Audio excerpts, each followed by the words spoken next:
The phone call came on a Tuesday afternoon, when the June sun was a white-hot hammer on the city's glass towers. "Is this Ethan Lawson?" "This is Sheriff's Deputy Miller, down at the county office." The voice on the other end was flat, procedural, the kind of voice that had said the same words 1,000 times. "We got a man here named Walter Brown. Says he works your family's fish farm. He called in a complaint, says your brother-in-law showed up with a couple of men and blocked the gate. You need to get down here." Ethan held the phone against his ear and felt something tighten in his chest, a fist closing around a handful of dust. He was standing in the hallway of his office, a cubicle maze on the 11th floor of a building that looked exactly like every other building in the business park.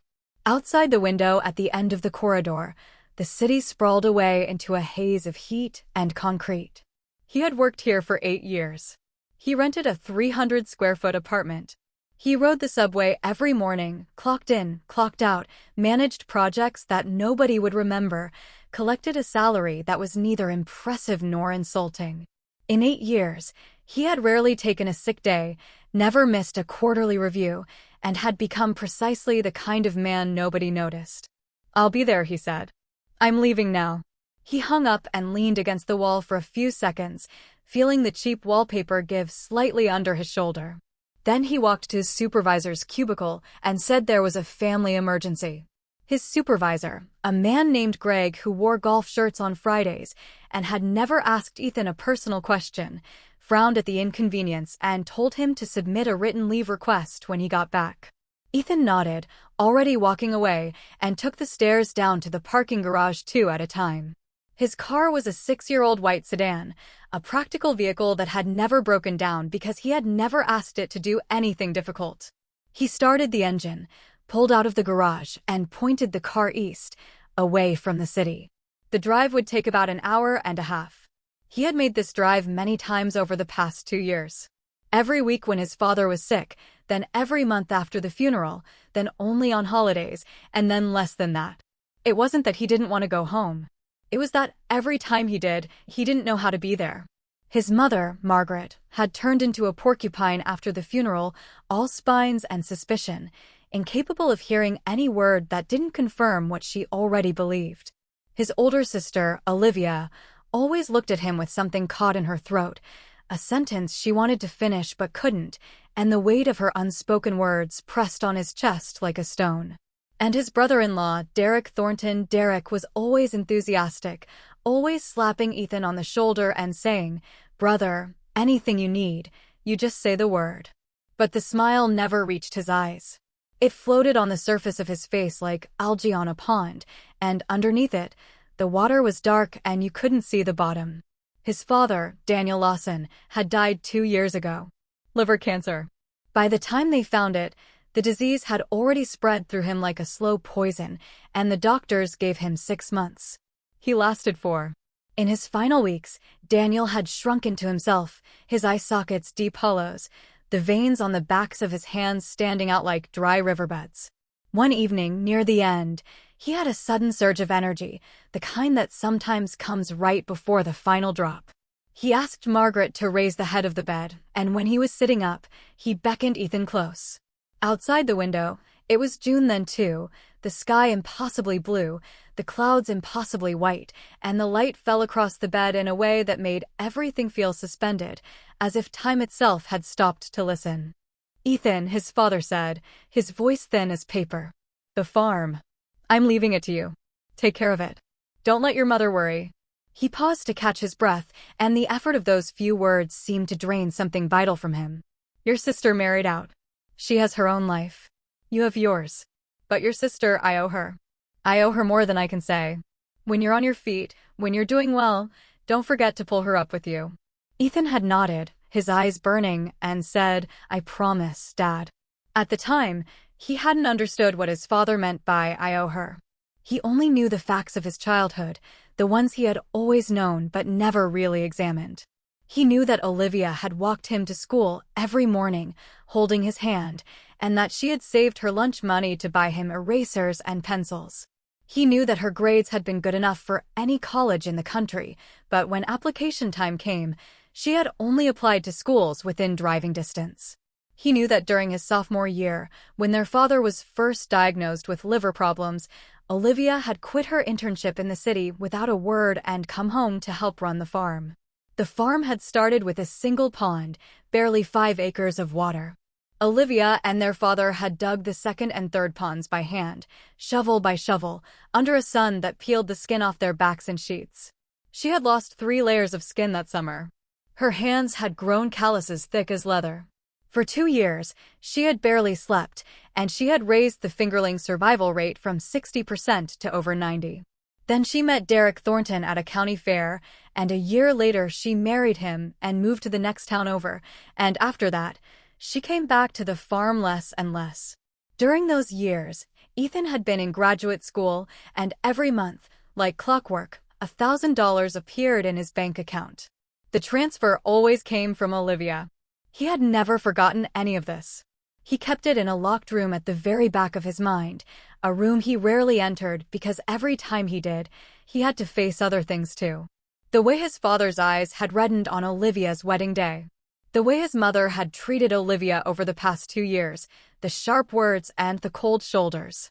And the way Ethan himself had always responded to family conflict, with silence, with retreat, with the bone-deep habit of a man who had spent his whole life avoiding confrontation. He knew what kind of person he was. He had been a good student. He was a good employee. But he had never been a good son, and he had never, not once, been a good brother. He was not good at conflict. When someone pushed him, his first instinct was always to step aside. When a colleague insulted him, he smiled and walked away. When his boss piled on extra work, he stayed late and finished it without complaint. His coworkers described him as easygoing, pleasant, a team player. Only Ethan knew the truth. It wasn't kindness. It was cowardice. He had been protected by his mother, indulged by his sister, and burdened with his father's highest hopes, and the result was a man who had never learned how to say no, or how to say yes when it mattered. The highway rolled by. After an hour, he took the exit, then the state road, then the county road, and the landscape shifted around him like a set change in a theater. The office parks gave way to strip malls, the strip malls to warehouses, the warehouses to farmland. And then, in the distance, the first ponds appeared, flat sheets of water glinting under the afternoon sun like broken mirrors scattered across the earth. Ethan remembered how his father used to walk the levees in the evening. He had been in middle school then, and after school he would ride his bike out to the farm and follow his father along the narrow dirt paths between the ponds. His father never said much, and neither did he. They just walked, one behind the other, watching the sunset turn the water to molten gold, watching the catfish rise to the surface around the aerators, their dark backs breaking the water in quick, silver-splashed arcs. Sometimes his father would stop and point at a pond and say something like, "Ethan, look at the color of that water. See that green, with just a hint of brown? That means the algae balance is right. The fish are feeding well. Now look at that pond over there. Too clear. The fish aren't getting enough to eat. Raising fish is like living a life, son. You can't be too clear. If you're too clear, you'll starve. And you can't be too muddy. If you're too muddy, you'll choke yourself." At the time, Ethan hadn't understood. Later, he still hadn't understood. Now, driving the last stretch of gravel road toward the farm, he thought he might finally be starting to. He rounded the last bend, and there it was, the cluster of gray cinderblock buildings, the faded red flag his father had mounted years ago to scare away the cormorants, snapping in the wind like a summons. Before he even stopped the car, he heard the shouting. The scene at the gate was uglier than he had imagined.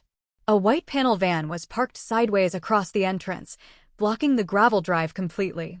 The van's side door was open, and 2 men sat inside, shirtless in the heat, one smoking a cigarette and the other scrolling through his phone with the vacant expression of a man who had been paid to be bored. Derek Thornton stood next to the van with his arms crossed over his chest, his mouth twisted into that familiar half-smile, the one that was always on the verge of becoming something else. Across from him, planted in the gateway like a boulder, stood Ethan's mother. Margaret Lawson was 63 years old, and she looked every day of it. She wore a faded floral blouse and plastic sandals, her gray hair yanked back into a messy ponytail, her face flushed a deep, unhealthy red. Her voice cut through the afternoon air like a rusty saw. Derek Thornton, you move that van right now. Who do you think you are, blocking my gate? This farm belongs to the Lawson family. Your name isn't on a single deed. Derek didn't raise his voice. He never did. That was part of what made him so effective. Margaret, he said, drawing out the name with exaggerated patience, you keep saying Lawson family, like Olivia isn't a Lawson. She's my wife. What's hers is mine, and what's mine is hers. That's how marriage works. He unfolded his arms and spread his hands in a gesture of reasonableness. I'm not asking for the whole thing. A third. That's fair. Or if you'd rather keep it all in the family, we can settle for a cash equivalent. Let's say $70,000. You write me a check, I drive away, and we're all still family. I'll even come over for Thanksgiving. 70,000? Margaret's voice pitched higher, and her hands, rough and calloused from decades of work, balled into fists at her sides. You couldn't get 70,000 if you sold your own mother, and I'm not sure you haven't tried. The crowd of onlookers had grown. A few neighbors, some farmhands from the surrounding properties, a couple of teenagers holding up their phones to record the drama. Ethan parked his car at the edge of the gathering and walked quickly toward the gate. Derek, he said. Derek turned, and the smile on his face widened. It was not a welcoming smile. It was the smile of a man who had just watched his favorite game piece arrive on the board. He knew Ethan. He knew exactly what Ethan was made of, or rather, what he wasn't made of. The little brother-in-law had never stood up to anyone in his life. Ethan. There he is. Derek walked over and threw an arm around Ethan's shoulders with the easy familiarity of a snake coiling around a branch. Perfect timing. You're a reasonable guy. Talk some sense into your mother. You know everything Olivia did for this family. You're not going to stand there and tell me she doesn't deserve her share, are you? Ethan felt the weight of Derek's arm, the heat of it through his shirt. He looked at his mother. Margaret's eyes were fixed on him, blazing, commanding him to stand beside her. He looked at Derek, whose smile was a carefully laid trap, waiting for him to step into it. The crowd watched. The two men in the van had looked up from their phones and cigarettes, smirking. Everyone was waiting for him to say something. What was he supposed to say? If he said Olivia had a right to the farm, his mother would explode. If he said she didn't, he would be betraying the sister who had sacrificed everything for him. The words he wanted to say, the true words, were too complicated to fit into this moment, and the simple words were all lies. So he did what he had always done. Maybe, he said, we should all just calm down and go inside and talk about this. Derek snorted. It was a small sound, barely more than a puff of air, but it hit Ethan like a slap. The two men in the van laughed out loud. A couple of the onlookers exchanged glances, their expressions hovering somewhere between pity and contempt. And Ethan saw, with a clarity that burned, the look on his mother's face. The anger drained out of it, replaced by something far worse, disappointment. Not in Derek. In him. Ethan, Margaret said, her voice suddenly cold and flat. You drove all the way down here to tell us to calm down? Mom, Forget it. Derek waved a hand, dismissing Ethan like a waiter who had brought the wrong order. This is who you are, Ethan. I don't know why I expected anything different. All right, Margaret, I'll be the bigger man today. I'll move the van. But I want you to hear me clearly. He jabbed a finger toward the farm gate. This isn't over. You want to freeze me out? Fine. But I'll get what's mine one way or another. He climbed into the van, slammed the door, and the vehicle lurched away down the gravel road, spewing a cloud of white dust. The two men in the back made obscene gestures at the crowd and laughed again. The onlookers began to drift away, their entertainment concluded. Soon the only people left at the gate were Margaret, Ethan, and the old farmhand who had been standing silently by the equipment shed the whole time. Walter Brown had worked the Lawson fish farm for nearly a decade. He was in his late 50s, his face a topographical map of sun damage and deep lines, his hands permanently stained with pond mud and fish slime. He had been there when Daniel was alive, had watched the farm grow from a single pond to 30 acres of managed water, and he had kept his mouth shut through more family arguments than Ethan could count. Now he stood with his arms at his sides, his expression unreadable. Margaret turned and walked toward the house without looking at her son. Mom, Ethan started after her. Don't. She stopped but didn't turn around. Her shoulders were rigid under the floral blouse. "You're just like your father." He was soft, too. "At least your father knew how to work. At least he could keep the farm running. You? You can't even open your mouth when it matters." The words hit him harder than Derek's snort, harder than the laughter of the men in the van. Because they were true, and because the woman who spoke them was his mother, and because he had spent 32 years earning exactly this assessment. Margaret walked into the house and shut the door. Ethan stood in the gravel driveway, the afternoon sun pressing down on him like a hot iron. The aerator in the nearest pond hummed its steady, mechanical hum. Somewhere in the water, a fish broke the surface with a splash, then sank back into the silence. The air smelled of water and algae and the faint, earthy scent of catfish feed, the smell of his childhood, the smell of home. But the home was cracking apart, and he could feel the fissures spreading under his feet. "Ethan." Walter's voice came from behind him. Ethan turned. The old man was holding out a cigarette. Ethan didn't smoke, but he took it anyway and tucked it behind his ear, a habit he had picked up from watching his father. "This isn't the first time," Walter said, his voice low. "Your brother-in-law came by last month, too, when your mother was in town. He brought different guys that time. Walked around the ponds for an hour, asking questions. How many pounds we pulled last season, who our buyers were, what our feed costs look like. I told him to leave, but you know how that goes." Ethan felt his pulse quicken. He was asking about production numbers? And he wasn't subtle about it. Walter lit his own cigarette and took a long drag. The smoke curled into the still air and vanished. "Here's the thing that bothers me, Ethan. Every time Derek shows up, he's got different people with him. Last month, one of them was a guy I recognized from a bar over in Clarksville, Billy Drake. He runs a collection operation. Debt enforcement, intimidation, that kind of thing. If your brother-in-law is hanging around with people like that, you need to ask yourself why." Billy Drake. Ethan filed the name away. "Anything else?" Walter hesitated.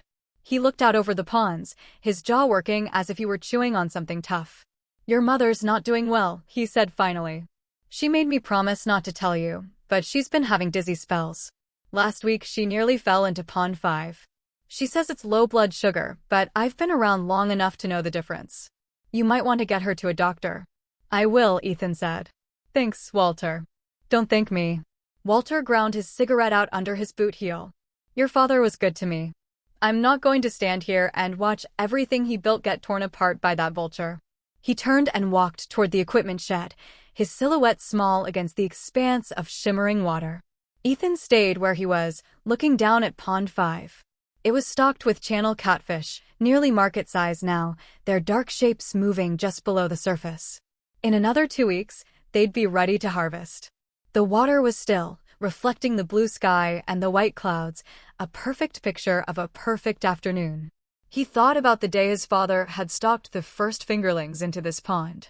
Olivia had been standing in the shallows in her cut-off jeans, counting each fish as it slipped into the water. His father had called from the levee, "Olivia, get out of there, the water's freezing." And Olivia had shouted back, without turning around, "Dad, hush, I'm almost done." Ethan had been in high school then, standing on the bank, watching, and the scene had struck him as the warmest thing in the world. Now, when he remembered it, his chest ached. He stood on the levee for a long time. The sky slowly deepened from blue to orange to gray. Frogs began to call from the weeds along the banks. Lights flickered on in the distant farmhouses, tiny pinpricks of warmth in the gathering dark. His phone buzzed. He pulled it out and looked at the screen. A text message from Derek Thornton. "Gave you a chance today, brother. Next time won't be so easy. Talk to your mother. 70 grand for a clean break. That's a bargain." Ethan stared at the words until the screen dimmed. He put the phone back in his pocket without replying. As he walked toward the house, a memory surfaced, sharp and unbidden. A month before his father died, late at night, when the hospital room was quiet and the machines beeped their soft, rhythmic beeps, his father had grabbed his hand with a grip that was surprisingly strong. His eyes, sunk deep in their sockets, had fixed on Ethan with an intensity that burned. "Ethan," he had said, "you're a good kid. But good kids get eaten alive in this world. You can't be a good kid forever." At the time, Ethan had thought the words were the morphine talking. Now he wasn't so sure. That night he couldn't sleep. He lay in his childhood bed, the mattress sagging in the same familiar hollow, the walls still papered with his high school academic awards, the desk lamp still bent at the same angle it had been when he was 17. From the next room, he could hear his mother coughing, a wet, rattling sound that went on too long, a sound like an engine that wouldn't quite turn over. He opened his phone and scrolled through old photos until he found one from 5 years ago, the last New Year's Eve before everything changed. His father was wearing a red sweater and holding up a glass of whiskey, grinning at the camera. Margaret stood beside him, a platter of fried catfish in her hands, the Lawson family tradition. Olivia was on the right, holding a string of paper lanterns, her hair still dark and thick, her smile wide and unguarded. Ethan stood on the left, a college senior in a new coat, making a goofy peace sign. All four of them laughing. His father had raised his glass and said, "When I'm old and gray, this farm goes to both of you. You take care of each other." Ethan turned the phone off and stared at the ceiling. The ceiling fan creaked in its slow rotation, a metronome marking the seconds of a life he had wasted. Some memories are warm, but when reality presses against them, they turn into something that burns. He sat up, opened his laptop, and started going through the farm's records. The lease agreements, the renewal contracts, the receipts for feed and fingerlings and equipment maintenance. He photographed every page, sorted them into folders, backed them up to the cloud. For the first time in 2 years, he actually tried to understand the farm as a business. He looked up current market prices for channel catfish and largemouth bass. He compared wholesale rates across the region. He discovered that the farm had expanded to nearly 30 acres of water without him even noticing. Walter and 4 other hands had pulled almost 60,000 pounds of fish last year. Gross revenue should have been somewhere north of $150,000. But his mother had told him they cleared less than 40. Why? He didn't ask Margaret directly. He knew better. His mother's response to any question about the farm's finances was always the same: "You don't need to worry about that." So he decided to find the answers himself. He was up before dawn the next morning. Margaret was still asleep, her breathing heavy behind the closed bedroom door. Ethan pulled on his boots and walked out to the ponds. The world was soft and gray in the early light, mist rising off the water in thin, curling wisps. The aerators churned, their spray catching the first pink hints of sunrise. A great blue heron stood motionless on the far bank, a statue of patience. Walter was already on the levees, making his morning rounds. He looked up when Ethan approached, nodded once, and kept walking. "Mind if I join you?" Ethan asked. "Free country." They walked in silence for a while, the same way Ethan and his father used to walk. The gravel crunched under their boots. The mist burned off slowly as the sun climbed.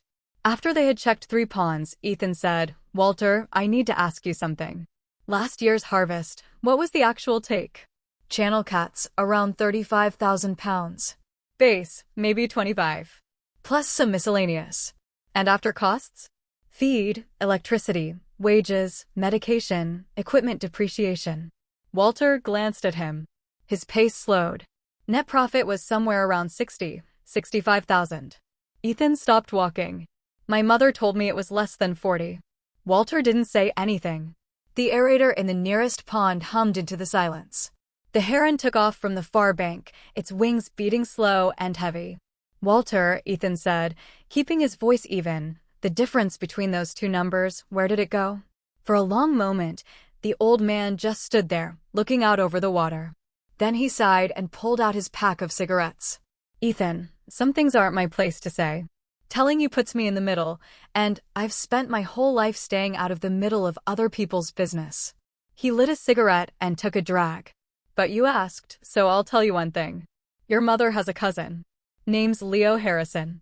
He's been helping her manage the farm's finances for the past 2 years. I use the word helping loosely. I'm not going to tell you what I think of Leo Harrison. You should ask around and form your own opinion. Leo Harrison."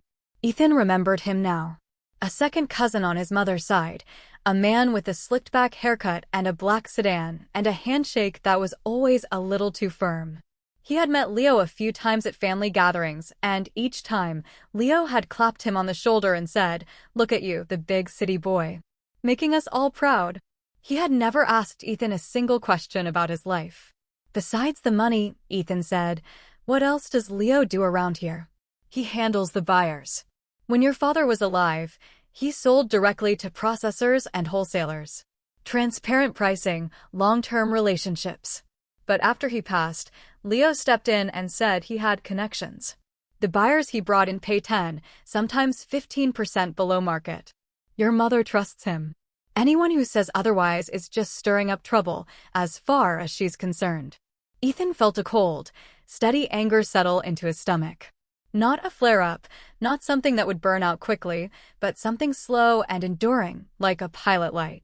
His father used to say that fish farming had two great enemies: oxygen depletion and slow leaks. Oxygen depletion killed fast, but slow leaks were worse. You didn't notice until the pond was half empty and the fish were already dying. He decided, standing there in the early morning light, that he was going to meet Leo Harrison. Leo's house was in the next town over, a 3-story McMansion with a circular driveway and a pair of Dobermans that hurled themselves against the chain-link fence when Ethan pulled up. He parked on the street and walked to the gate. "Can I help you?" A heavy-set woman with a suspicious expression appeared on the porch. "I'm Ethan Lawson, Margaret's son. I'm here to see Leo." The woman's expression thawed slightly. "Oh, Margaret's boy. Come on in. He's in the den." Leo Harrison was reclining on a leather sofa, watching a baseball game on a television the size of a small billboard. A glass of bourbon sat on the end table beside him, and the air in the room was thick with the smell of cigar smoke. He looked up when Ethan entered, and for a fraction of a second, something flickered in his eyes, surprise, maybe, or wariness, but it was gone before Ethan could name it. Well, the prodigal nephew." Leo didn't get up. He gestured at an armchair. Sit down. You want a drink?" "No, thanks." Ethan sat.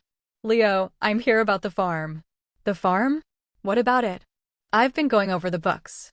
My mother's accounts are a mess, and I'm trying to get them straightened out. Since you've been handling the buyers, I was hoping you could walk me through the sales records for the past couple of years, just so I can get a clear picture." Leo's hand, which had been reaching for his bourbon, stopped in midair. The pause was brief, barely a heartbeat, but Ethan caught it. The glass was lifted, a sip was taken, and the glass was set back down with a deliberate softness.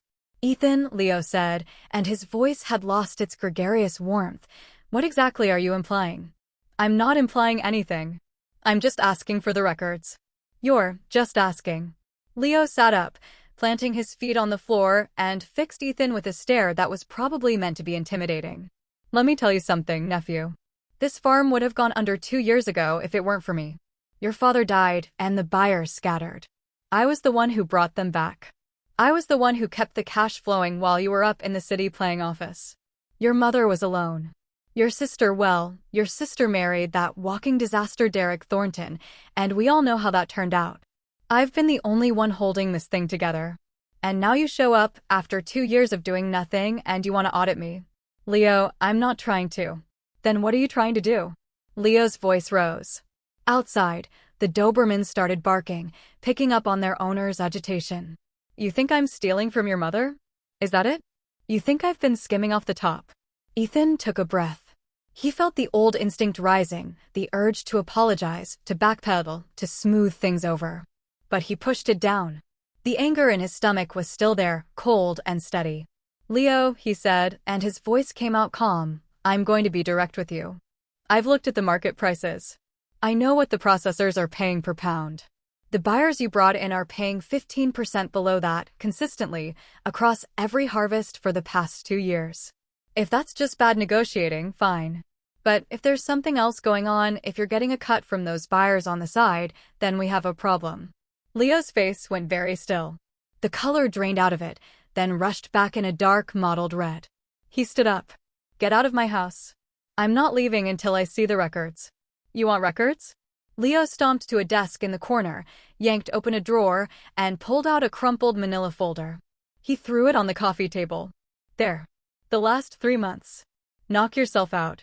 Ethan picked up the folder and flipped through the pages. Handwritten sales slips, most of them barely legible, prices scrawled in the margins. He pulled out his phone and cross-referenced the numbers against the current wholesale market reports. Every single transaction was low by 15 to 20%. On the December Channel catfish harvest alone, 8,000 pounds at $2 a pound instead of $2.40, the farm had lost over $3,000.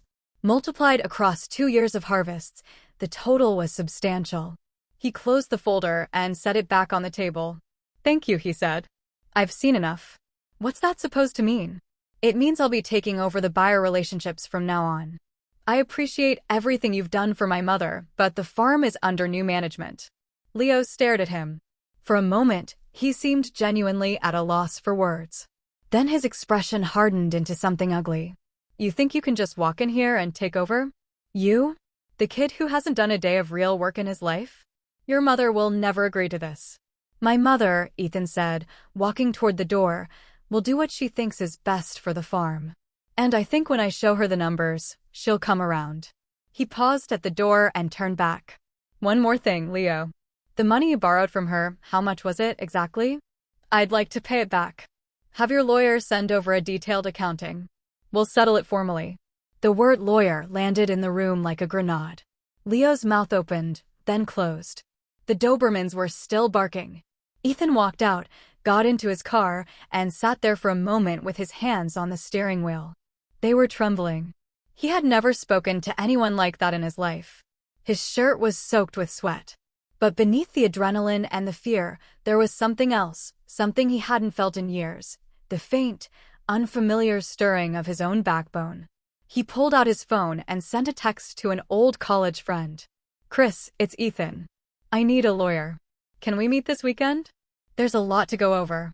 Chris Coleman had been the one guy in their dorm who actually went to law school. He was sharp, pragmatic, and loyal in the way that old basketball teammates sometimes are. He texted back within minutes. "You buying dinner? And drinks? You're either getting sued or getting married. Which one?" "Neither. I'm trying to save my family's farm." Chris sent back a thumbs-up emoji and a time. That weekend, they met at a barbecue joint halfway between the city and the farm. The place was loud and smoky, the tables covered in red-checkered plastic, the air thick with the smell of brisket and hickory. Chris Coleman arrived in a rumpled suit, his tie already loosened, and slid into the booth across from Ethan. "So," Chris said, picking up a menu, "you said you had a lot to go over. Start talking." Ethan talked. He told Chris everything: the confrontation at the gate, Derek's demands and thinly veiled threats, Leo's skimmed commissions, his mother's failing health, the sister caught in the middle, the father's dying wish. He spread out the contracts and the sales records and the text messages. Chris listened, his expression shifting from curiosity to concern to something harder. When Ethan finally stopped, Chris set down his rib bone and wiped his hands on a napkin. "All right," he said. "Let me make sure I understand. You've got 3 problems. Problem 1, your brother-in-law is trying to extort money from your mother and may escalate to property damage or worse. Problem 2, your cousin Leo has been systematically defrauding the farm for at least 2 years. Problem 3, your mother is in denial about both of these things and also might be seriously ill. Did I miss anything? That about covers it. And you want to fix all of this without destroying your relationship with your mother or your sister. Ideally." Chris leaned back in the booth and looked at Ethan for a long moment. "You know," he said, "I've known you for 12 years. I've never seen you pick a fight with anyone. I'm not sure you have it in you. I'm learning." A grin spread across Chris's face. "Good. Because you're going to need it." He pulled a legal pad out of his briefcase. "Let's start with Leo. The sales records you showed me, those price discrepancies, combined with the 2-month delays between harvest and payment, that's not just bad business. That's a textbook case of self-dealing.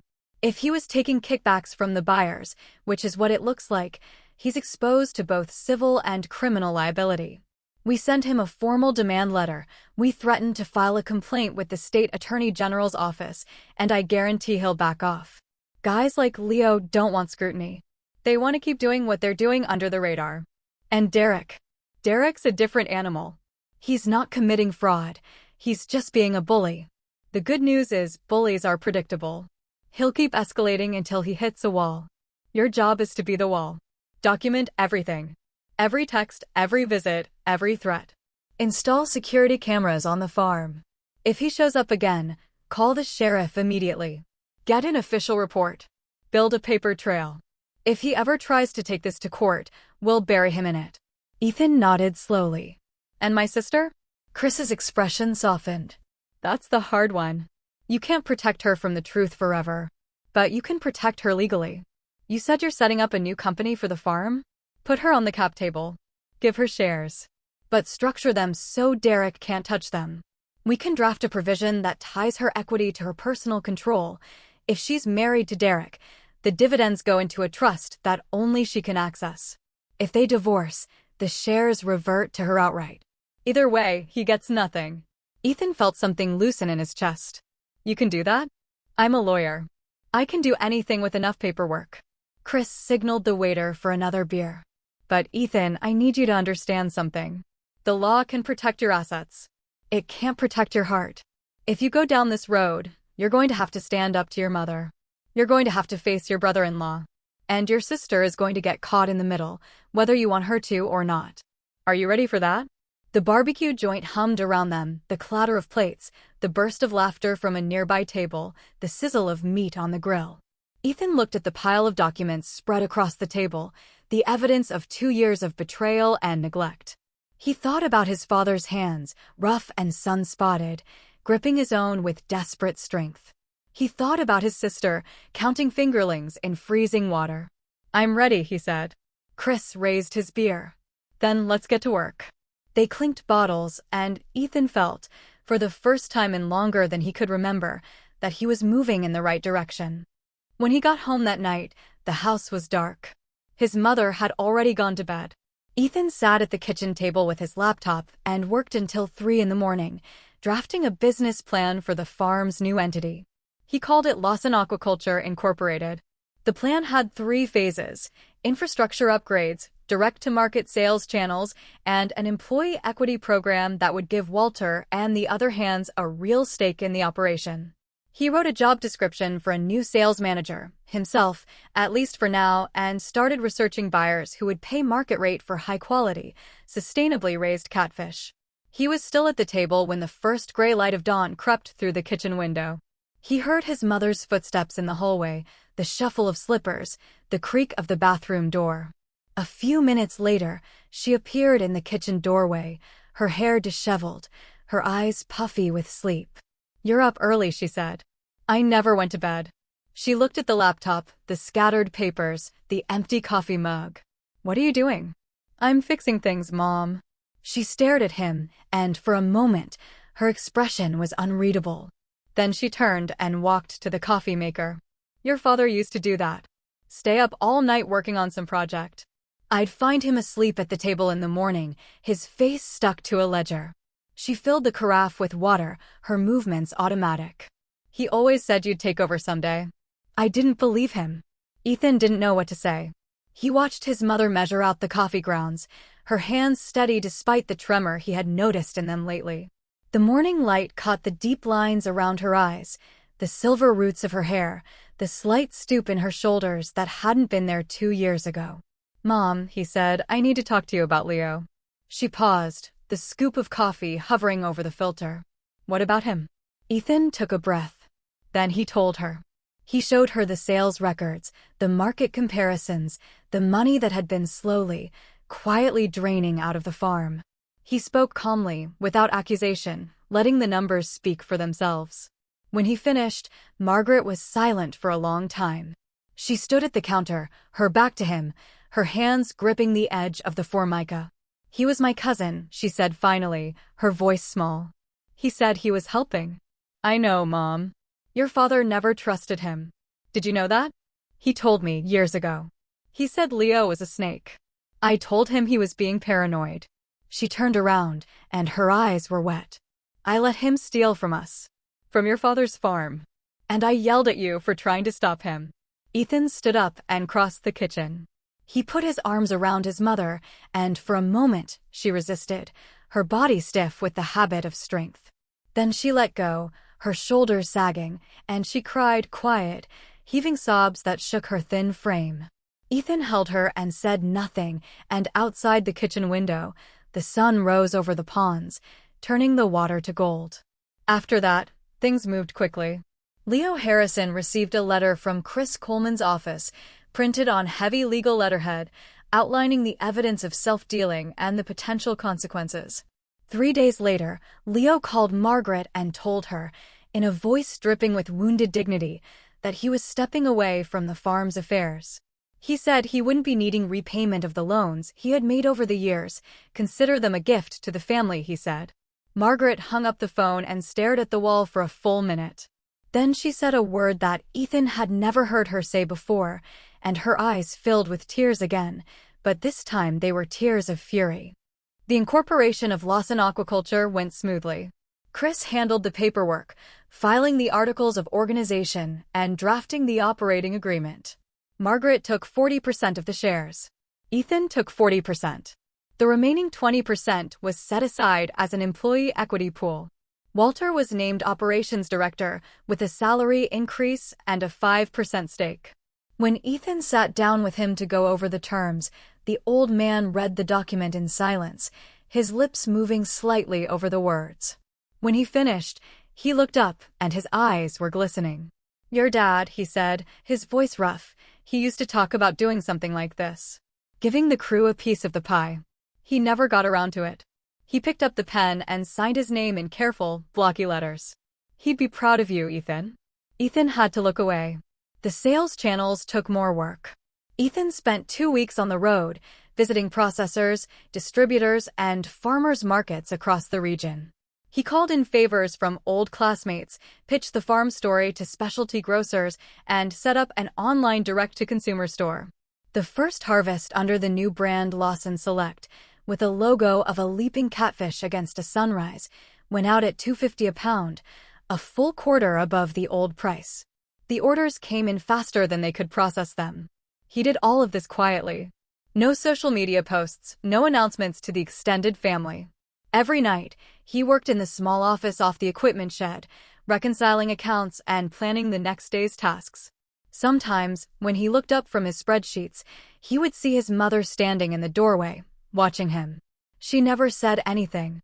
She would just stand there for a moment, then turn and walk away, her slippers scuffing softly on the concrete floor. But even as the farm stabilized, the situation with Derek continued to worsen. Derek showed up again a few weeks later. This time he didn't block the gate. He just stood at the end of the driveway, hands in his pockets, watching. He brought a different man with him, not one of the shirtless goons from the van, but someone with a harder face, a man who didn't smoke or check his phone but just stood there, arms crossed, eyes scanning the property like a surveyor. Ethan saw them from the office window. He didn't go out. He picked up the phone and called the sheriff's department. The deputy who arrived was a young woman with a calm, unhurried manner. She talked to Derek for a few minutes, took down his information, and told him he was on private property and needed to leave. Derek smiled, spread his hands in a gesture of innocence, and drove away. The deputy gave Ethan her card and told him to call if it happened again. It happened again the following week. And the week after that. Then Ethan came out one morning to find the side mirror of his car smashed. There was no evidence, no witnesses, no footprints, no note, but he knew. He didn't call the sheriff. He bought a new mirror and installed it himself in the equipment shed, his hands steady, his jaw tight. He was waiting. He wasn't sure for what, but he could feel something building, the way the air charges before a thunderstorm. The storm broke on a Friday afternoon. Ethan was in the office, on the phone with a buyer from a restaurant chain in Nashville, when the door flew open. One of the younger farm hands stood there, out of breath, his face pale. "Ethan, you gotta come quick. Your mom and your sister, they're out by the gate, and it's bad. Real bad." Ethan dropped the phone and ran. The scene at the gate was worse than the first time, worse than anything he had imagined. Margaret stood in the driveway, her face a mask of rage, screaming at Olivia. Olivia stood a few feet away, her back pressed against her car, her face white as paper, tears streaming down her cheeks. Derek was nowhere in sight. "You're a traitor. Margaret's voice was ragged, shredding at the edges. Your own brother. You let that man of yours try to steal from your own brother. After everything we did for you. Mom, I didn't know. Olivia's voice cracked. I swear to God, I didn't know Derek was coming here. He doesn't tell me anything anymore. I didn't know about any of it. You didn't know. You never know. You don't know your husband is a degenerate gambler. You don't know he's been threatening your brother. You don't know, you don't know, you don't know. What do you know, Olivia? What good are you? The words hit Olivia like a physical blow. She staggered back a step, her hand going to her chest as if she had been struck. Her mouth opened, but no sound came out. She just stood there, shaking, while her mother's words hung in the air like poison. Enough. Ethan stepped between them, facing his mother. His voice was low, but it cut through the noise in a way that surprised even him. Mom, go inside. Now. Ethan, you don't understand what I said, go inside. He met her eyes and held them. He had never, in 32 years, spoken to his mother like this. She stared at him, her mouth working, and for a moment, he thought she was going to turn her fury on him. But something in his face stopped her. She looked at him, then at Olivia, then back at him. And then, with a sound that was half snarl and half sob, she turned and walked into the house, slamming the door behind her. The crowd that had gathered, farmhands, a couple of neighbors, a kid on a bicycle, slowly dispersed. Ethan turned to his sister. She had slid down against the side of her car and was sitting on the gravel, her knees drawn up, her shoulders shaking. Her hair, which had been so dark and thick in the old photographs, was streaked with gray and pulled back in a lank ponytail. Her hands, the hands that had dug ponds and counted fingerlings and held Ethan's on the way to school, were pressed against her face. Ethan knelt beside her. Liv, he said quietly. She didn't look up. I didn't know, Ethan. I swear I didn't know. Derek, he's been lying to me for years. About the gambling. About the money. About everything. I found out last month he owes $60,000 to some loan shark in Clarksville. That's why he's been coming after the farm. He's desperate.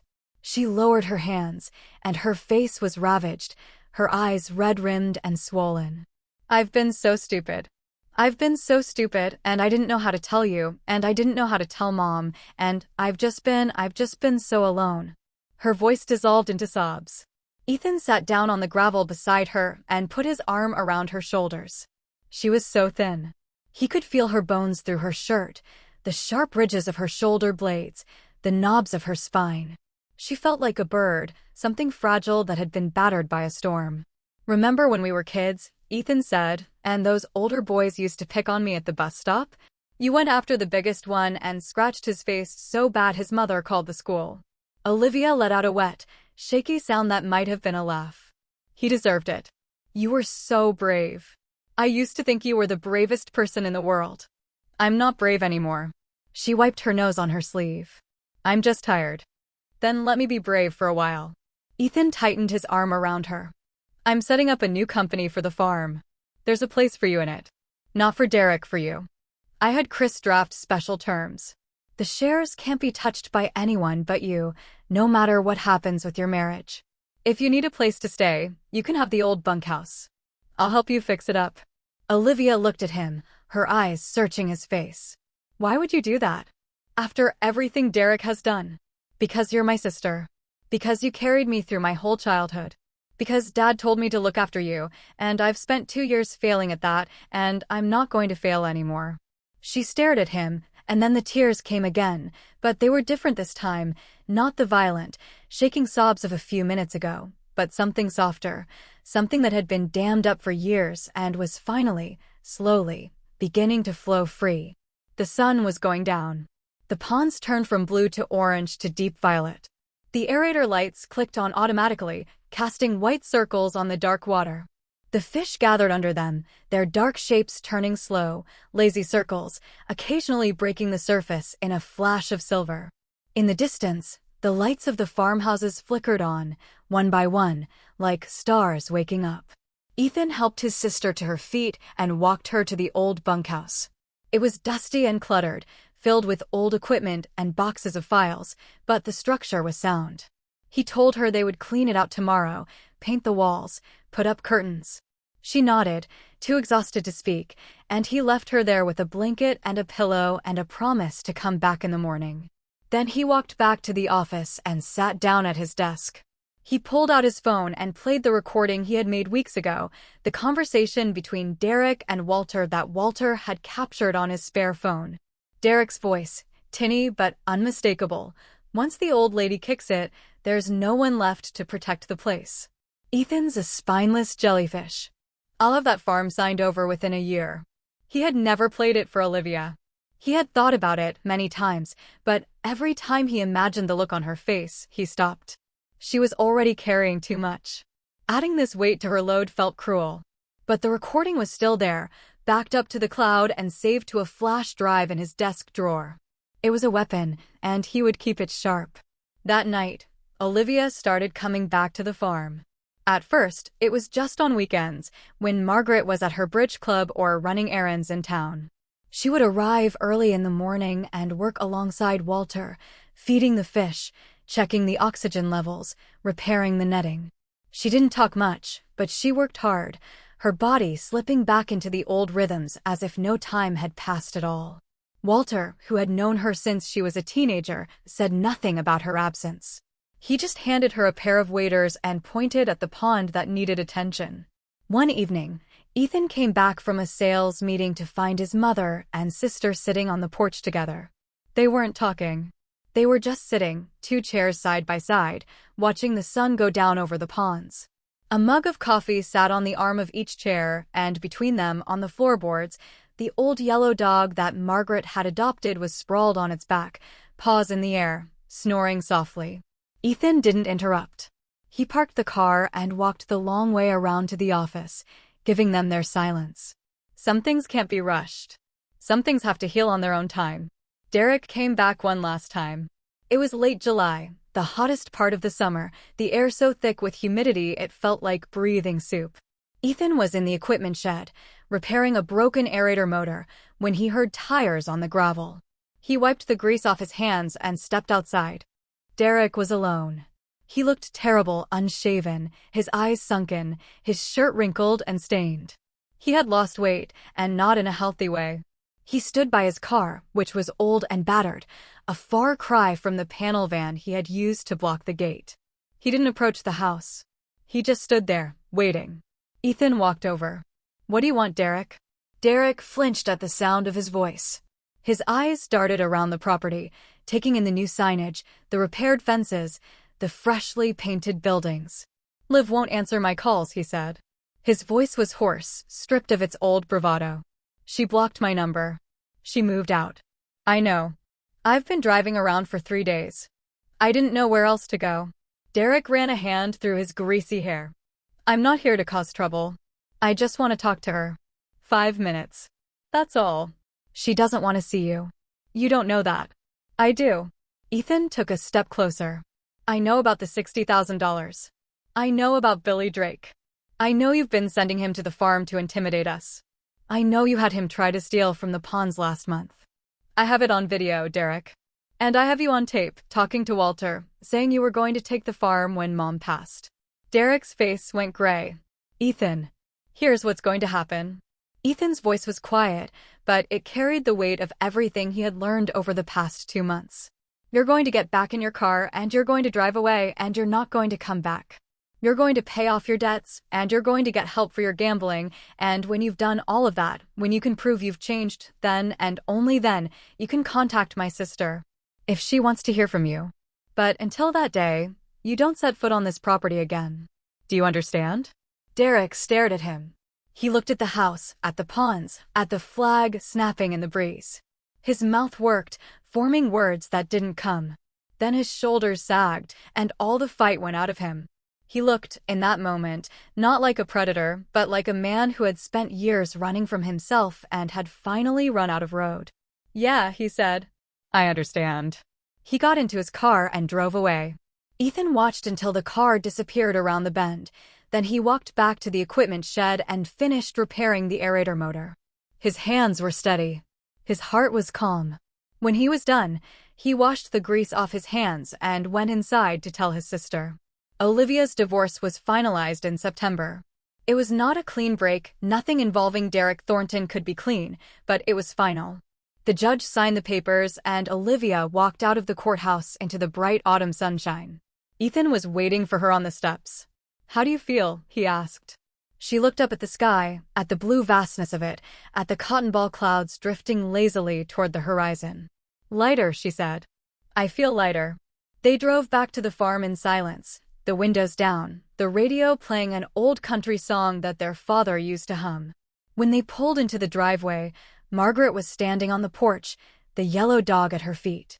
She had aged visibly over the summer, her hair was whiter, her movements slower, but her eyes were clearer than they had been in years. She looked at Olivia, and Olivia looked at her, and then, without a word, Margaret opened her arms. Olivia walked into them, and the two women stood on the porch, holding each other, while the dog wagged its tail, and the aerators hummed, and the September sun spilled gold across the water. Ethan stayed in the car and let them have their moment. He looked out at the ponds, 30 acres of water, gleaming in the afternoon light. His father's ponds. His father's dream. It had taken 2 years of neglect and 2 months of fighting to bring it back from the brink, but it was here now, alive and breathing and full of fish. He thought about the night his father died. The hospital room had been quiet, the machines beeping their soft, rhythmic beeps. His father had been barely conscious, drifting in and out of a morphine haze. But at one point, he had opened his eyes and looked at Ethan with a clarity that was startling. "Ethan," he had whispered. "The farm." "It's okay, Dad. I'll take care of it." "No." His father had shaken his head weakly. "Not just the farm. The people. Your mother. Your sister. Walter. Take care of them." Ethan had promised. And then his father had closed his eyes, and the machines had beeped on, and Ethan had sat in the plastic chair by the bed, holding his father's hand, until the sun came up. He had broken that promise, or at least forgotten it, for 2 years. But he was keeping it now. The autumn harvest was the best in the farm's history. The new brand Lawson Select had gained a following among chefs and specialty grocers. The direct-to-consumer online store was selling out every week. Walter, who had been given a real stake in the operation, worked with a renewed energy that belied his age, and the younger farmhands, seeing a future for themselves, followed his lead. Olivia took over the hatchery, applying the same obsessive care she had shown as a teenager, and the fingerling survival rate climbed to 95%. Margaret still came out to the ponds every day, but she didn't work anymore. She would walk the levees with her coffee mug, the yellow dog trotting at her heels, and watch the crew go about their tasks. Sometimes she would stop and talk to Walter, their voices low and easy, the conversation of two people who had known each other for decades and no longer needed to fill the silences. Other times, she would sit on the bench that Ethan had installed under the old oak tree, and she would close her eyes and tilt her face to the sun, and she looked, in those moments, almost peaceful. On a crisp November morning, Ethan received a package in the mail. It was a letter, handwritten on cheap notebook paper, postmarked from a town in Texas he had never heard of. "Ethan. I don't know if you'll read this. I don't know if you should. But I wanted you to know I paid off the last of the debt. It took me 14 months, working double shifts at a warehouse, but it's done. I haven't gambled in a year. I go to meetings every week. I'm not writing to ask for forgiveness, and I'm not writing to ask you to tell Liv. I just thought someone should know. I was a terrible husband and a worse person, but I'm trying to be better.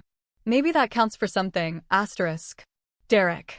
Ethan read the letter twice. Then he folded it carefully and put it in the bottom drawer of his desk, next to the flash drive with the recording. He didn't show it to Olivia. Maybe someday he would. But not today. The anniversary of his father's death fell on a Saturday. The family gathered at the farm, Margaret, Ethan, Olivia, Walter, and the rest of the crew. They set up a folding table under the oak tree, and Olivia placed a photograph of Daniel Lawson on it, the one where he was standing on the levee, holding up a massive catfish and grinning like he had just won the lottery. Margaret brought out a bottle of his favorite whiskey and a platter of fried catfish. They poured glasses and told stories and laughed and cried, and the December sun shone down on them, pale and thin but warm enough. When it was Ethan's turn to speak, he raised his glass. Dad, he said, the farm is doing well. The brand is growing. Olivia's back, and she's running the hatchery better than anyone. Walter's got the ponds so clean you could drink out of them. Mom's taking it easy, finally, she's even got a dog. I think you'd like him. He paused, looking at the photograph, at his father's smiling face. You told me once that good kids get eaten alive. I think about that a lot. I think you were trying to tell me something I wasn't ready to hear. He took a breath. I'm ready now. I'm not a good kid anymore. I'm just trying to be a good man. He poured a splash of whiskey onto the grass, and the earth drank it up. Olivia stepped forward next. She didn't speak for a long time. She just stood there, looking at the photograph, her hands clasped in front of her. Then she said, very quietly, I'm sorry it took me so long to come home. Margaret put her arm around her daughter's shoulders. Walter cleared his throat and looked away. The yellow dog, sensing the shift in emotion, got up from his spot under the table and leaned against Olivia's legs. After the ceremony, they ate lunch together at the long picnic table that Ethan had built over the summer. The conversation was light, talk of weather and fish and the new restaurant that had opened in town. Margaret laughed at something Walter said, a real laugh, the kind that crinkled her eyes and showed her teeth. Olivia and Ethan exchanged a look across the table, and neither of them said anything, but they didn't need to. Later, as the sun began to sink toward the tree line, Ethan walked out to the levee alone. The pond stretched before him, dark and still, reflecting the orange and pink of the sunset. The aerators churned, their steady hum a kind of music, a song that had been playing for as long as he could remember. He stood there, hands in his pockets, and thought about his father, not the sick man in the hospital bed, but the man who had walked these same levees, who had taught him to read the color of the water, who had said that living was like raising fish, not too clear, not too muddy. His phone buzzed. A message from Chris Coleman. Annual report looks solid. Revenue up 40% year over year. The employee equity plan is fully vested. You should think about expanding into smoked fish products next year. Also, I'm sending over the paperwork for the conservation easement we talked about.